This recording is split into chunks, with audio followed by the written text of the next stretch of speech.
E vamos para mais uma análise semanal. Se você não me conhece, meu nome é Fernando Pereira, sou gerente de conteúdos da Bitget, uma das 5 maiores corretoras de criptomoedas do mundo hoje. E começando pelo calendário econômico, essa semana temos diversas notícias, mas não muito relevantes para o momento econômico em questão. Por exemplo, nós vamos ter a notícia na quarta-feira de estoque de petróleo bruto, que já foi uma notícia que trouxe muita volatilidade para o mercado no passado, especialmente em 2020, quando a gente teve uma crise de petróleo no mundo. Hoje em dia não interfere mais o preço, tanto assim, né, o preço dos ativos, especialmente os de criptomoedas. Então acredito que não deva ser uma notícia que você possa se preocupar caso você esteja posicionado no mercado futuro ou algo do tipo. Porém, tem duas notícias muito importantes essa semana, que essa com certeza você precisa estar de olho, e é sempre importante evitar estar posicionado ou ao menos estar com o stop no momento dessas notícias. Quinta-feira, 9h30 da manhã, temos pedidos iniciais por seguro-desemprego lá nos Estados Unidos, uma notícia ligada à inflação do dólar, ligada à inflação norte-americana, que costuma trazer bastante volatilidade para o mercado. E na sexta-feira, temos discurso do presidente do Fed, Jerome Powell, meio-dia, que horário de Brasília. Provavelmente ele vai falar sobre os impactos da nova taxa de juros, como isso está afetando ao mercado e deve trazer bastante volatilidade também. E agora, indo para o gráfico, como de costume, nós vamos começar analisando S&P 500 e Nasdaq. Por que que a gente costuma analisar S&P 500 e Nasdaq antes de analisar criptomoedas? E isso é algo que você deveria fazer também. A correlação no mercado é um fator muito importante para quem quer ter sucesso nas operações. O mercado ele é inteiramente correlacionado, especialmente o mercado de renda variável. No caso do mercado cripto, essa correlação é muito forte entre criptomoedas e Nasdaq. Entre S&P 500 também, mas mais com a Nasdaq do que com o S&P 500. Vou até mostrar isso no gráfico para vocês. Eu sempre falo isso, mas acho que eu não cheguei a mostrar no gráfico, né? Vamos mostrar hoje ou melhor, como que o Bitcoin, por exemplo, é mais correlacionado com a Nasdaq e não com o S&P 500, e depois eu explico o fundamento por trás disso. Bom, começando pelo gráfico da Nasdaq. Perceba esse movimento que a gente fez de um fundo. Primeiro eu vou mostrar a correlação com o Bitcoin, tá? Um fundo lá em dezembro, depois a gente teve um topo em janeiro, um fundo um pouco mais forte em março, e agora a gente está subindo aqui na formação de cunha. Agora perceba a movimentação do Bitcoin, uma movimentação muito parecida. Um fundo lá em dezembro, um topinho lá no caso do Bitcoin foi em fevereiro, né, um pouco antes da Nasdaq. A gente fez um fundinho aqui um pouco antes também, e também fizemos um topo um pouco antes. Enquanto a Nasdaq está fazendo esse topo aqui agora, o gráfico da Nasdaq nesse exato momento está assim, o Bitcoin está um pouco adiantado. A gente já está num movimento de reversão. Perceba o gráfico do Bitcoin aqui com o da Nasdaq aqui. Então o Bitcoin ele está fazendo um movimento antecipado ao da Nasdaq, bastante comum, principalmente por conta de ser um ativo mais volátil. A gente viu, por exemplo, em 2021, antes do bear market começar, o Bitcoin fazendo um topo em novembro. Vamos ver no gráfico se é isso mesmo. Talvez eu esteja confundindo as datas. Vou mudar aqui para o gráfico mensal. Gráfico 3 meses, aqui ó, gráfico mensal. O Bitcoin, ele fez um topo em novembro de 2021. Acertei a data. E a Nasdaq foi fazer lá depois, foi fazer em janeiro, 2 meses depois, para daí cair. Então é comum a gente ver os ativos de renda variável menores, ou seja, com menor market cap, com menor dinheiro investido, antecipar um movimento. Porque o dinheiro costuma primeiro correr dos ativos menores para depois correr dos ativos maiores. Por exemplo, no mundo cripto, a gente vê geralmente, antes de um bear market começar, as altcoins caindo antes do Bitcoin. No mercado acionário, a gente vê as small caps caindo antes das big techs. Então é bem comum esse tipo de movimento antecipado. Isso significa que toda vez que o Bitcoin cair, a Nasdaq vai cair logo depois? Então, porra, se o Bitcoin tá caindo, não é só o shortar a Nasdaq. Não. Essa correlação não é 100%, assim como nenhuma estratégia no mercado financeiro, mas ela tem uma assertividade muito alta. Bom, agora vamos ver o que é que tá rolando aí na Nasdaq e no S&P 500. Na semana passada, caso você ainda não tenha visto a análise da semana passada, é importante você assistir. Ah, mas é da semana passada, já tô assistindo da semana. Não, assista da semana passada também, porque eu sempre acabo puxando uma análise da outra. Então você entender o que foi analisado na semana passada é crucial para você entender o que eu vou falar nessa semana, tá?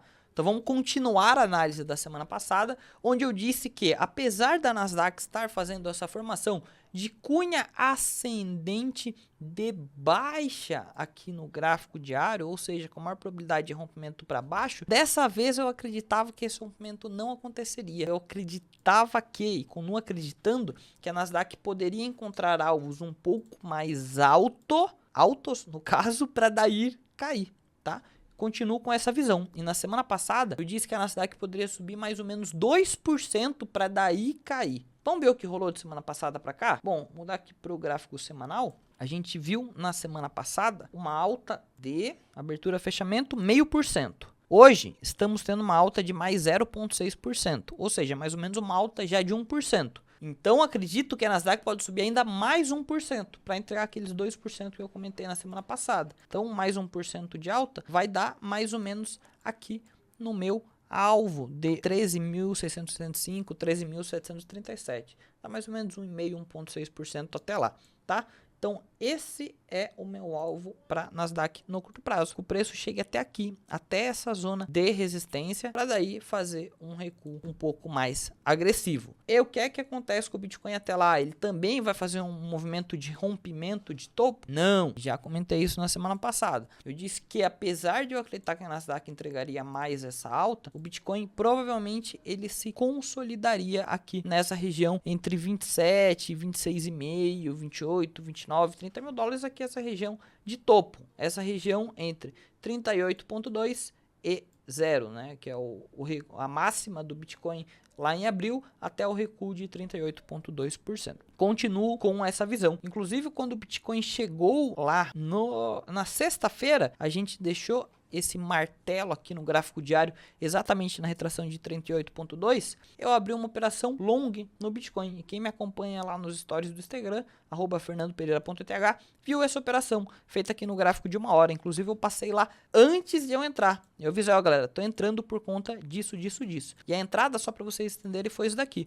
O Bitcoin, ele vinha naquela ocasião fazendo fundos cada vez mais baixos, sempre trabalhando abaixo da média móvel de 9 períodos, ou seja, claríssima tendência de baixa, todas as médias apontando para baixo, até que a gente viu esse sinal. Que sinal foi esse? Primeiro, um padrão gráfico de reversão, um candlestick de reversão, que, aliás, esse será o tema da aula de quinta-feira. Então, fique atento, porque a aula de quinta-feira eu vou ensinar vocês exatamente a operar esses padrões gráficos aqui de reversão. Os candlesticks de reversão, não padrões gráficos, são coisas diferentes, tá? Candlesticks de reversão. E a gente viu isso na sexta-feira, um candlestick de reversão chamado martelo, que é um dos mais assertivos, aliás, é o mais assertivo, segundo Thomas Bukowski, um dos maiores analistas de todos os tempos. A gente viu um martelo em fundo com volume, esse martelo em alvo de Fibonacci. Qual alvo era esse? Aqui, ó, pegar a função de Fibonacci, vou pegar o último topo e o último fundo antes dessa pernada começar. E a gente viu que aqui foi exatamente o alvo do 100%, que eu tô careca de falar para vocês que é um dos alvos mais fortes. Então o preço foi exatamente lá. E além de ter deixado esse padrão gráfico com volume no alvo de Fibonacci, nós tivemos a clássica e imprescindível divergência no RSI, onde o preço fez um fundo mais baixo que o anterior, o RSI fez um fundo mais alto. Aqui era uma compra claríssima. Fiz essa compra tanto na minha conta normal quanto na minha conta de copy trade. Então quem me acompanha no Instagram e entrou nessa compra junto comigo lucrou, quem me segue no copy trade também lucrou. E é isso, parabéns aí para quem entrou. Inclusive, na aula que eu vou dar na quinta-feira, eu vou ensinar como traçar alvos para essa compra aqui. Muito importante, não basta você enxergar a compra, mas o alvo. E o alvo para candlesticks de reversão é muito legal, muito fácil de traçar. Eu vou ensinar na aula de quinta-feira, beleza? Bom, então minha visão continua a mesma coisa da semana passada, praticamente, né? Digamos assim, Nasdaq ainda podendo entregar uma alta de um pouco mais de 2%. Bitcoin consolidado aqui nessa região de topo, terminando a visão que eu comecei aqui no começo do vídeo, que eu falei que o Bitcoin era mais correlacionado ao Nasdaq do que com o S&P 500. Vocês viram como estava parecido o gráfico do Bitcoin e da Nasdaq, só que o Bitcoin antecipando o movimento, né? Agora, se a gente for pro gráfico do S&P 500, apesar de também parecido, a gente já consegue enxergar padrões gráficos diferentes. O movimento de dezembro para cá foi muito parecido, mas agora a gente está vendo o gráfico do S&P 500 fazendo uma formação de alargamento, enquanto o Nasdaq e o Bitcoin fizeram uma cunha ascendente. Isso acontece porque o S&P 500 ele possui muitos bancos em sua composição, tá? E o banco ele acaba fazendo um movimento bem diferente das empresas de tecnologia, por exemplo. E os investidores institucionais acabam enxergando as criptomoedas mais como empresas de tecnologia, que é a base da Nasdaq hoje em dia. Então por isso que a correlação é mais forte com o Nasdaq do que com S&P 500, mas é sempre importante ficar de olho nos dois. Em alguns momentos do mercado essa correlação muda, tá? Mas quando isso acontecer, eu vou estar aqui avisando vocês sem sombra de dúvidas, ok? Agora vamos falar algo importante. BGB, vocês pediram no meu último vídeo, aliás, comenta aqui nesse vídeo também quais os ativos que vocês querem que eu analise na próxima semana, na próxima segunda-feira. Na semana passada vocês comentaram bastante sobre o BGB. O BGB é um dos ativos que mais está entregando alta nesse ano, tá? O BGB, para quem não conhece, é o token nativo da Bitget e a gente está com uma alta de 160% no ano no BGB. Enquanto o Bitcoin está com uma alta de mais ou menos 60% agora. Não, está um pouco mais, né? Vamos ver. Dezembro, janeiro. De janeiro para cá. É isso mesmo, 66%, o Ethereum está mais ou menos 50%, o BGB 160%. E um ponto importante do BGB é a formação gráfica que ele está fazendo, tá? Mas antes da gente analisar a formação gráfica, eu quero que vocês entendam uma coisa. Eu vou fazer a análise de formação gráfica aqui, claro, porém o BGB é uma moeda muito nova, tá? Uma moeda que nasceu, se vocês puxarem o gráfico, o histórico que a gente tem de negociação do B é muito curto. Moeda muito nova. Aqui, ó, uma moeda que nasceu em janeiro de 2022. Portanto, quando a gente tem um ativo com pouco histórico, as análises ficam menos precisas. Então, nesse caso, é importante a gente não levar em conta somente a análise técnica. Eu tô falando isso pro BGB, mas isso vale para diversos ativos que são novos, tá? Quando você vai analisar ativos desse tipo, é importante você não levar em consideração somente a análise técnica, mas sim a análise fundamentalista. É por isso que eu, particularmente, não gosto de operar moedas recém-lançadas. Para mim, não faz sentido, por exemplo, tem galera que faz muito isso. Pega um pré-lançamento, pega um ICO, o gráfico fez, sei lá, uma movimentação de 12, 13 horas, o cara já muda para um gráfico de 1 hora e traça uma FIBA ou algo do tipo. Cara, para mim não faz sentido isso, porque a assertividade cai muito. O preço precisa ter um histórico de negociação para que essa assertividade ela aumente. Então, quando eu vou analisar esse tipo de ativo, as famosas gemas, né, os ativos os menores que acabaram de nascer, eu vou muito pelo fundamentalismo. E no caso do BGB, é uma das poucas gemas que hoje eu só compro, eu não vendo. Porque eu particularmente gosto muito de moedas de corretoras, tá? Eu acho que elas têm um grande potencial de valorização, a maioria delas. Lucrei muito já com o BNB e com a falecida FTX. Eu sei que elas têm um potencial muito grande, porque elas atingem muito o varejo e o atacado também. E a BGB é uma moeda que eu gosto bastante, cara, por alguns motivos. Primeiro, pela utilidade dela, eu acho ela muito mais útil. Eu não vou deixar isso aqui com cara de merchan, não, tá? De fato, tô falando o que eu penso. A utilidade dela eu acho extremamente útil. Eu, como copy trader, utilizo a BGB. Então, por exemplo, para quem quer esse copy trade, precisa ter BGB em stake. Para quem quer participar de pré-lançamento, precisa ter BGB. Então, diversas coisas que o corretor oferece que precisa ter BGB. Então, por isso eu acredito que a pressão compradora, ela é muito grande e está sendo tão grande por conta dessas novidades. Por isso que a BGB valorizou bastante esse ano. Outro ponto importante, a Bitget é a corretora que mais cresceu nos últimos 2 anos. Se você pegar esses dados que são públicos, aliás, você vai ver que é a corretora que mais contratou e que mais cresceu o número de clientes nos últimos 2 anos. Então, quando a gente fala do token nativo dessa corretora, que é a que mais está crescendo, passa a ser uma oportunidade interessante. Se a gente analisar market cap, isso aqui é uma coisa legal para vocês fazerem enquanto vocês vão analisar uma moeda. Eu gosto muito de fazer esse tipo de conta. Por exemplo, vamos supor que você quer comprar... Vamos lá, vamos para DeFi primeiro. Ethereum. Ethereum hoje é a maior criptomoeda relacionada ao DeFi, com market cap 1 bilhão de reais. 1,1 bilhão de reais hoje. Qual que é a conta que eu gosto de fazer? Se eu vou analisar num outro projeto DeFi, por exemplo, a Avalanche. Eu penso o seguinte, a Avalanche em 5 anos, ela pode ter o mercado que a Ethereum tem hoje. Óbvio que daqui a 5 anos o mercado da Ethereum vai subir muito mais, vai valorizar muito mais. Mas o mercado que a Ethereum tem hoje, a Avalanche pode ter em 5 anos? Pô, acredito que sim. Faz sentido. Por quê? Porque é um bom projeto, a adoção está aumentando, é um projeto bastante utilizado pela comunidade. Então sim, faz sentido a Avalanche ter o market cap que a Ethereum tem hoje. Então quanto a Avalanche vai valer quando ela tiver um market cap da Ethereum hoje? Vai valer os 9 mil reais? Vamos deixar isso aqui em dólar, que é melhor? Vai valer os 1.800 dólares que a Ethereum vale hoje? Não. Quanto vai valer? Aliás, você sabe por que não? Se não souber, comenta aqui que eu explico no próximo vídeo, tá? Vamos fazer a conta? A Avalanche hoje tem 5 milhões. Quanto que era o da Ethereum? 5 bilhões, perdão.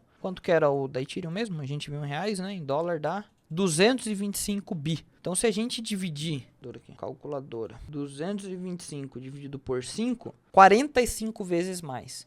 Então, se a Avalanche um dia tiver a capitalização de mercado da Ethereum, ela vai valorizar 45 vezes. Então, o preço hoje de 15 dólares, 15,25, iria para mais ou menos 685 dólares. Essa é a conta que eu gosto de fazer. E no caso da BGB, é legal você comparar com moedas do mesmo setor. Por quê? Quando a gente compara com moedas do mesmo setor, a gente está falando do dinheiro que já existe no setor. Então, no caso, por exemplo, do DeFi, já existe 225 bi na Ethereum. Então, a gente não está, por exemplo, comparando com Bitcoin. Entendeu? Porque o DeFi ainda não tem o dinheiro, na verdade, se comparar todo o DeFi já tem. Mas uma moeda específica do DeFi não tem o dinheiro que o Bitcoin tem. Então é legal comparar do mesmo setor. E quando a gente vai comparar BGB, por exemplo, que hoje tem uma capitalização de 650 milhões, uma capitalização muito pequena, a gente pode comparar com o BNB, por exemplo, que tem uma capitalização de 49 bi. Então são mais ou menos 40 vezes maior. É isso? Deve ser, né? Conta de cabeça é foda.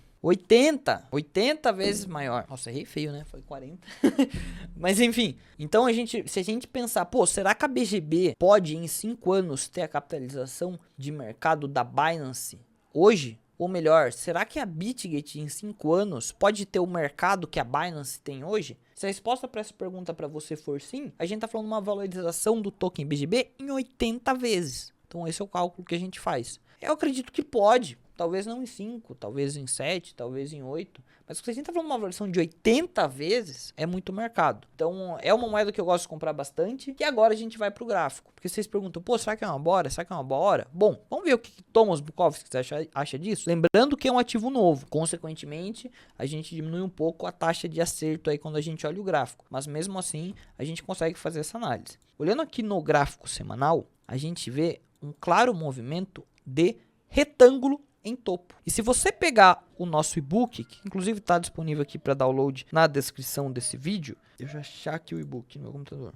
Tava com ele aberto agora. Abrindo aqui, ó, e-book. Se você entrar aqui no nosso e-book e lá em padrões gráficos, que está a partir da página 16, você vai encontrar esse padrão aqui, retângulo. Quando você clicar, vai direcionar para análise para o backtest de Thomas Bukowski no site The Pattern Site, mas aqui tem um ponto importante. Esse retângulo aqui do e-book é um retângulo em fundo. Inclusive aqui na página aparece aqui, ó, Bukowski on Rectangle Bottoms. Bottom é fundo. E o retângulo em fundo, ele tem uma maior probabilidade de reversão. Então, quando a gente identifica um retângulo em fundo, nós estamos falando de uma maior probabilidade de reversão de preço. Mas quando a gente analisa o retângulo em topo, e a gente vai fazer isso aqui agora, a gente vai voltar aqui para Home, vai lá em Chart Patterns, vai procurar por retângulo em topo. A gente vai ver que o retângulo em topo, ele tem uma maior probabilidade de continuação e não de reversão.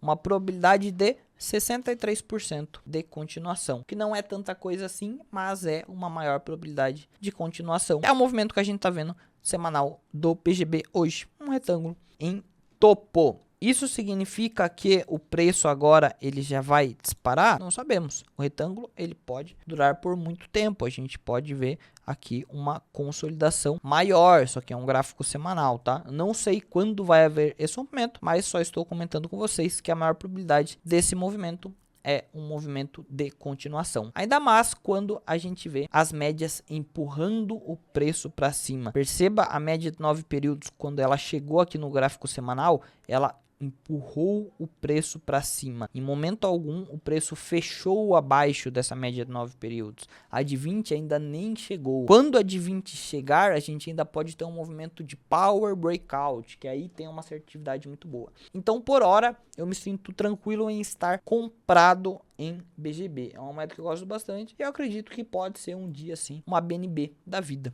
Daqui muitos anos, provavelmente, mas é uma moeda que eu não tenho pressa. É uma moeda para hold, para longo prazo, para você comprar um pouquinho sempre que possível. É o que eu faço, todo mês eu compro lá um pouquinho. Deixei até para comprar automático, tem essa opção na Bitget para qualquer moeda, tá? Se quiser deixar programado para comprar automaticamente toda semana, todo mês, todo dia, você pode deixar. Se você fizer isso com BGB, que foi o que eu fiz, você até ganha participa de umas promoções, ganha as premiações e tudo mais. Enfim, tem um vídeo sobre isso aqui no canal também, beleza? Então essa é a minha visão sobre BGB, sobre Bitcoin. Se vocês querem que eu analise outras moedas, só deixar aqui no comentário desse vídeo também. Não se esqueça de curtir esse vídeo que ajuda bastante, se inscrever no canal e ativar as notificações. Até semana que vem. Valeu!